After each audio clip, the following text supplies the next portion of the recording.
Salam dari Bandara Singapura Changi Airport. Sesuai dengan janji saya, semua musuh-musuh saya akan diproses secara hukum. Tidak ada satupun yang akan lepas. Dari Bandara Changi Singapura, melalui akun media sosial miliknya, Hotman Sesumbar akan merobohkan seteru-seterunya di meja hijau. Ibarat pepatah, tiji tibe, mati siji, mati kabeh. Barangkali itulah ancaman pengacara kondang Hotman Paris Hutapea terhadap lawan-lawannya. Ia yang dikeroyok para seteru oleh pengacara yang sama-sama berasal dari Medan, tak gentar menghadapi serangan lawannya. Di media sosial, ia bahkan Sesumbar akan membuat seteru hukumnya keok melalui laporan yang akan segera dilayangkannya. Bahkan terbaru, Hotman menyebut setelah laporan terhadap Iklim Hakim telah ia layangkan, Iklim langsung mengganti kuasa hukumnya. Saya dapat berita bahwa Kim telah mengganti kuasa hukumnya. Kayaknya sih udah dari 2 minggu lalu. Aku dengar ya. Ternyata selama 2 minggu ini sudah Rasman katanya sudah somasi Kim 2 kali. Sudah somasi Kim 2 kali gara-gara dicabut surat kuasanya. Terulang lagi seperti kasus Dr. Richard Lee. Jadi memang saya dengar dan saya udah terima fotonya juga, tanda tangan surat kuasanya. Kalau nggak salah pengacara yang baru si Fakri ya? Iya, Pak. Apa?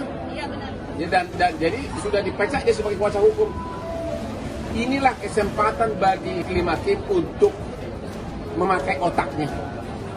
Ya, kalau dia dengan jujur benar-benar mengutarakan, ya, siapa dalang yang merekayasa tuduhan terhadap saya itu, mungkin dia punya sanksi hukumnya nanti di pengadilan akan lebih ringan. Dan Iklim Hakim sudah hari Jumat ini, besok ya hari Jumat, lusa akan dia sudah terima surat panggilan dari Mabes Polri di cyber, akan dipanggil jam 9 hari Jumat. Kalian rame-rame aja tungguin dia di sana, datang nggak? Udah pasti kuasa hukumnya bukan Rasman lagi. Ya, ternyata kuasa hukumnya 2 mantan narapidana, yaitu si Rasman sama si Andar itu. Andar juga kuasa hukumnya kok. Dua-duanya selama ini memusuhi gua. Makanya saya bilang kasihan ini si Iklim Hakim, kasihan. Penyidik lebih pintar dan mau ngapain pun nggak akan bisa berkelit karena memang nggak ada buktinya. Dan ngapain gua pakai pelecehan, orang dia sendiri yang mau kok mau gua. Bergulirnya kasus laporan terhadap Hotman memang pertama kali lewat pengakuan mantan asisten pribadinya Iklim Hakim.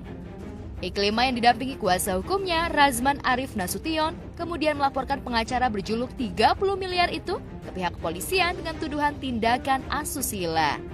Razman yang kebetulan didapuk Iklim Hakim rupanya memendam kecewa setelah pecah kongsi kepengacaraan dengan Dr. Richard Lee. Apalagi sebelumnya, Razman mencium ada aroma pertemuan Hotman dengan Dr. Richard hingga membuatnya terdepak. Saling sindir yang mengarah pada sisi pribadi antara Hotman dan Razman pun sengit di depan media. Kliennya pindah, ya harusnya tahu diri dong. Pindah itu kan haknya ada klien kan, kalau dia pindah nggak apa-apa juga. Tapi dia memang nggak pindah ke saya. Dan sekarang dia permalukan Dr. Richard Lee di mana-mana. Bahkan dia kemarin ada demo mengatakan agar kasus Richard Lee diproses agar dia masuk penjara. Masa sama kliennya begitu sih? Contohlah aku, tidak ada satupun klien yang pernah mengadukan Hotman. Gara-gara aku bertanggung jawab, berkualitas. Iklim Hakim itu, begitu saya tidak undang dia waktu launching mobil Lamborghini, saya tidak undang dia. Ini hampir semua ini hadir. Kamu juga ada kan? Ada. Kamu juga ada. Ada 2 nih yang hadir dari situ, dari puluhan aspri. Nggak lama sesudah itulah mulai dia bilang saya dilecehkan gara-gara. Tuduhan dia pertama itu hanya mengatakan Hotman itu melecehkan karena minta saya berpakaian seksi untuk syuting. Hanya dari satu videonya dia, Anda sudah melihat tidak ada pelecehan, ya kan? Mesra banget kan? Malah dia cemburu dia. Bilang pacaran lah, dibilang ini lah, digaji 4,5 juta, udah lu pakai lu gampar lagi, berarti kau kelainan seks. Itu namanya berzina. Kok ngaku berzina? Punya anak istri. Ini udah gila kau. Enggak, memang itu benar ya, sesuai dengan omongan klien saya. Cuma nanti kalau saya buka ini, nanti merusak merusak pemeriksaan polisi. Sengit perseteruan makin melebar ketika mereka saling sindir mulai dari adu harta kekayaan, jam tangan mewah, hingga sindiran mobil bekas pun tak terelakkan. Dia itu dipecat oleh Dr. Richard Lee sebagai kuasa hukumnya. Oke? Terus nggak lama sesudah itu Dr. Richard Lee ke kantor saya karena kami terjadi tawar-menawar sahamnya dia. Ya habis itu saya posting di Instagram. Ya, dan langsung dia kira aku berebut kliennya dan mulai dia ngoceh-ngoceh. Aku nggak peduli ya, gua nggak ada urusan sama dia gitu. Dan dia bukan kelas gua lah, udah deh. Gimana sih? Gimana kau bisa bandingin maksimum paling Mini Cooper bekas sama Lamborghini sama Rolls Royce di garasi gua? Bahkan Hotman getol membongkar bagaimana perangah Razman Arif Nasution yang belakangan beberapa video marah-marahnya viral di media sosial, mulai aksi Razman memarahi tukang parkir kantor pengadilan hingga ribut-ribut jelang preskon di Kopi Joni. Di preskon, saya di dalam. Iya, tapi preskon Sama siapa yang punya? Siapa yang punya? Yang punya Kopi Joni? Iya. Ini bukan Kopi Joni. Saya di dalam. Iya, benar. Ini food court, bos. Untuk press conference yang pengen ada yang punya. Siapa? Bang, gitu. Saya sudah diberikan bahwa kayak Siapa? seperti ini tidak bisa. Sudah saya telepon. Suratnya sudah mana? diangkat, gitu. Suratnya mana? Jadi kita punya Enggak, suratnya mana? friends gitu bang. Ayo, masuk. Ya, saya boleh bang. Kau jangan sok jago. Bukan sok jago bang. Udah. Ya? Kau udah jago ya? Kau saya dulu bicara. Mana ini punya kamu nggak ini? Ini kau punya? Mana yang punya ini? Proses hukum kau nanti. Udah biarin. Bahwa ini tempat orang minum kopi dan tidak ada larangan. Tidak ada larangan ke sini, larangan kepada Razman Arif minum kopi. Tidak ada juga larangan di sini dilarang preskon. Kalau Hotman Paris bisa di sini hari Minggu, hari Sabtu terima orang. Kalau saya buka di sini juga besok ada misalnya penanganan kasus gratis, boleh dong. Sebagian besar pedagang kan kami tidak ingin adanya konferensi pers terhadap Kopi Joni oleh Abang Razman. Kalau itu aku nggak tahu karena aku kan di Singapura dan Kopi Joni itu bukan punya gue. Nggak ada kaitan mau ditolak atau itu gue nggak peduli. Siapapun bebas ke sana. Anda juga bebas, nggak ada yang berhak melarang gitu loh. Jadi soal apakah ditolak saya nggak tahu. Razman itu nggak imbang lah kalau bersaing hukum sama gue, udahlah. Kayak gini nih.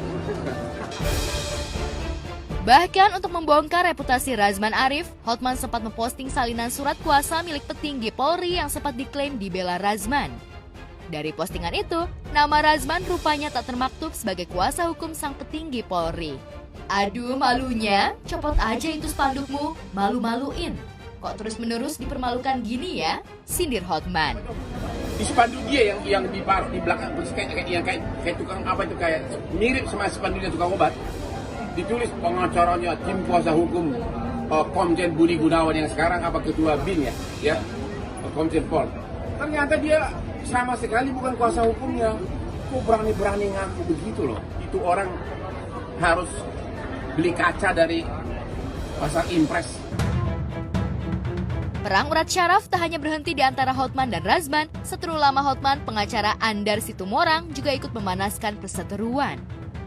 Andar belum lama ini diketahui melaporkan Hotman ke polisi atas dugaan tindakan asusila. Memang bukti itu dari saya. Saya kasih sama mereka untuk bikin laporan mewakili. Kebetulan saya penasehatnya ormas itu.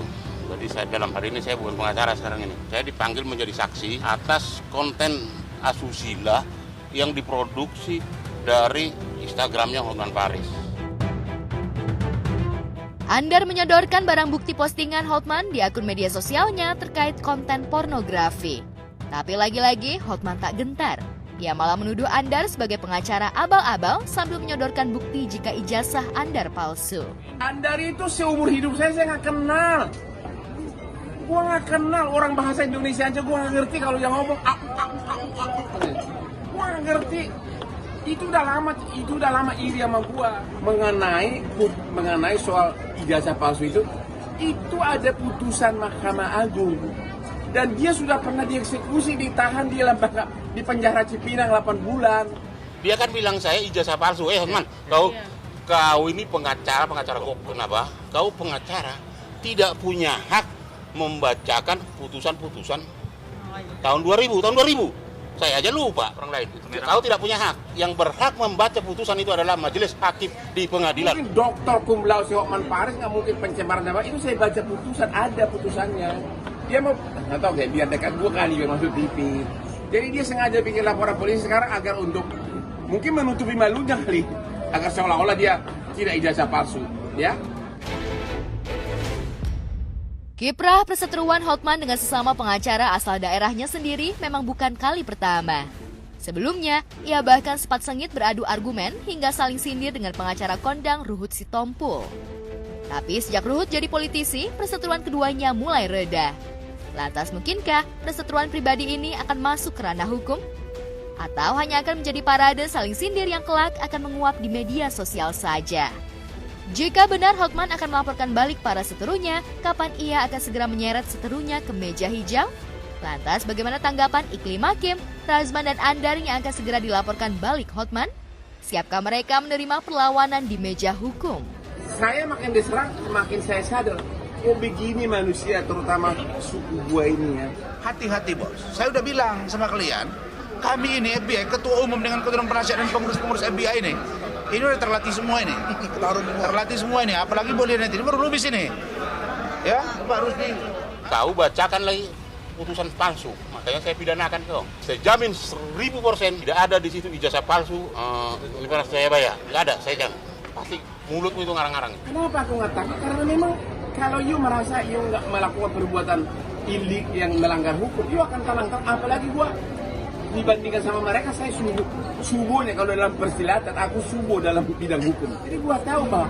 Makanya saya bilang, kalau cuma segitu jumlah musuhnya, nih. Kalau ribuan baru gua mulai khawatir.